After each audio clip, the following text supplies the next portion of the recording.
Vaccination efforts are underway around the globe, but there are also concerns about getting the vaccine to people in underdeveloped countries. UNICEF is leading the charge for the global rollout of vaccines. The World Health Organization and AstraZeneca have been assisting the effort. On Friday, my colleague Tanya Rivero spoke with the executive vice president and president of AstraZeneca's biopharmaceuticals business unit. He told her this effort is crucial and the pandemic won't be over for anyone until it's over for everyone. I think it's very important to do that. Let's not forget, of course, we would like to vaccinate every American, every European, everyone in the developed markets, but no one is safe till everyone is safe. And I think it's very important that companies like us are doing everything in order to bring a good, highly effective vaccine, which is safe, also to the low and middle-income countries.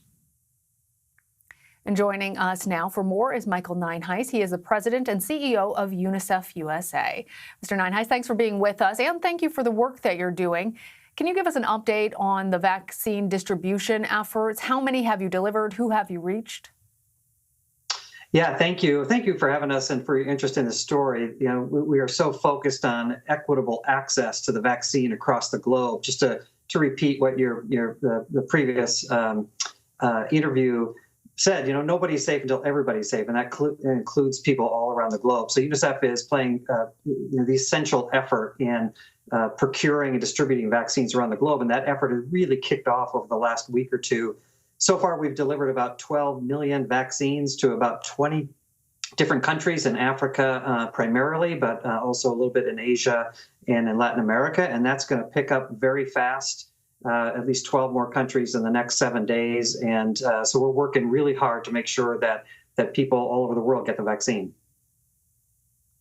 How many vaccine doses do you expect to distribute in all? Our goal is to distribute 2 billion doses this calendar year, and then keep going next calendar year. Those 2 billion doses should provide enough for healthcare workers and other essential workers and vulnerable adults to get the vaccines across those countries. Not everybody. We have a long way to go to get to everybody that needs one or wants one around the world. But those essential workers and people who need them the most, we should be able to target them this year.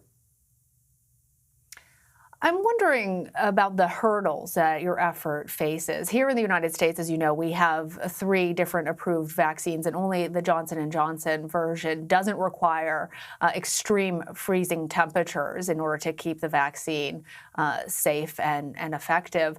How are you working around both the challenges that you're facing in terms of vaccine distribution in some of these countries that don't have the same access to infrastructure that we have here in the United States? And then what are some of the other challenges that we aren't even thinking about? Yeah, well, let me start with just the reason UNICEF is even doing this, right? Why the world has turned to us to be able to do this. We are the largest procurer and distributor of vaccines around the world anyway. We do that for children every year. We vaccinate half the world's children every year in countries really across the globe and in some of the most hardest and remote places to get to. So we know how to do this. We have the infrastructure. We have the supply chain to be able to do it. Delivering vaccines that need cold chain all the way down to a small community somewhere in a lesser developed country is not new to us. We do that already. The big question is really around refrigeration, which you've raised. And, we started a project, back in 2015, 2016 to really ramp up the improvements in refrigeration around the globe. And because we need them for the childhood vaccines that we do every day. So that's made a big difference already. But one of the big challenges we have is to make sure that the countries and the communities are ready for the COVID vaccine. And so key work that we've been doing over the last few months was doing that readiness check. Where can we distribute them? Where is the refrigeration capability okay? Where are the health workers trained well enough? We've done a lot of that. Where are communities ready? We've done a lot of work in preparing communities to have confidence in the vaccine, to combat what we see sometimes with vaccine hesitancy. So we've done a lot of pre-work to make sure this happens. We're building off our historic infrastructure and expertise to do it, and then tailoring it for this specific piece of work. Mr. Nyenhuis, you can imagine that there are some people who are listening to our interview right now here in the United States who have pre-existing conditions, are essential workers, are concerned about their family's health and have been trying so hard to get a vaccine. Hearing us talk about trying to get vaccine out to other countries and they feel like they don't even have access to it here. What do you say to these viewers who feel like this seems like a problem that is secondary for the leadership in our country in terms of being able to meet the needs of the citizens that are struggling to get the vaccine right now? Well, I'd say three things to that. One, I believe we have a moral obligation to be concerned about people all across the world. Our country is incredibly generous in its work supporting underserved people and vulnerable communities across the globe, and we need to continue that generosity. It's a moral obligation to help out. Secondly, there's a self-interest in it.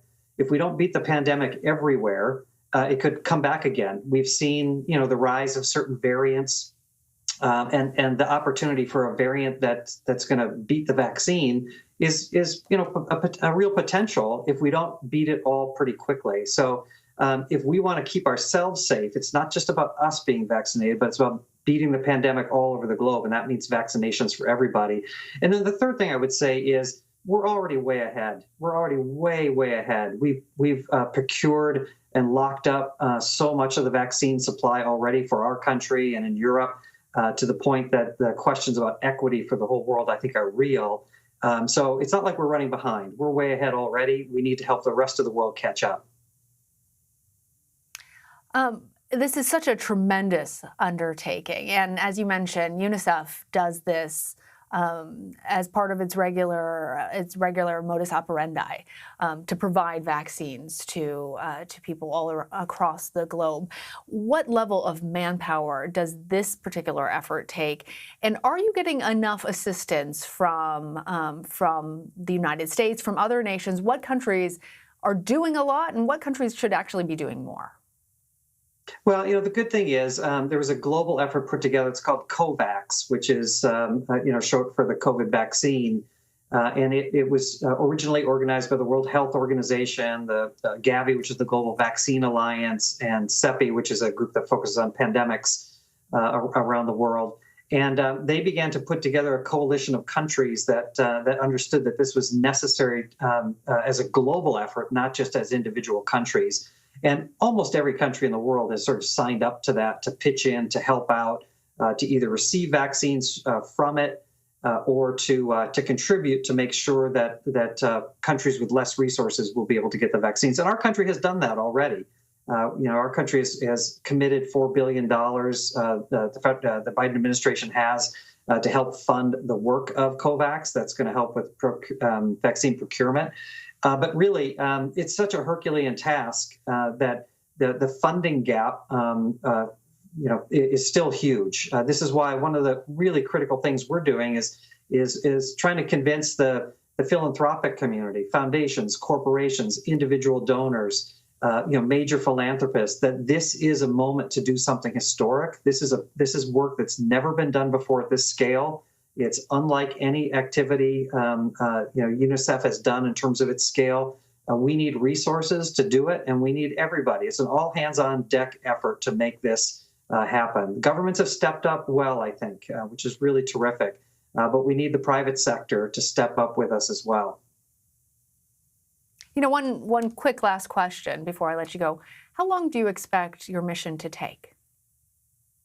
Oh, it's going to take, another, well into next year to be able to really make it happen.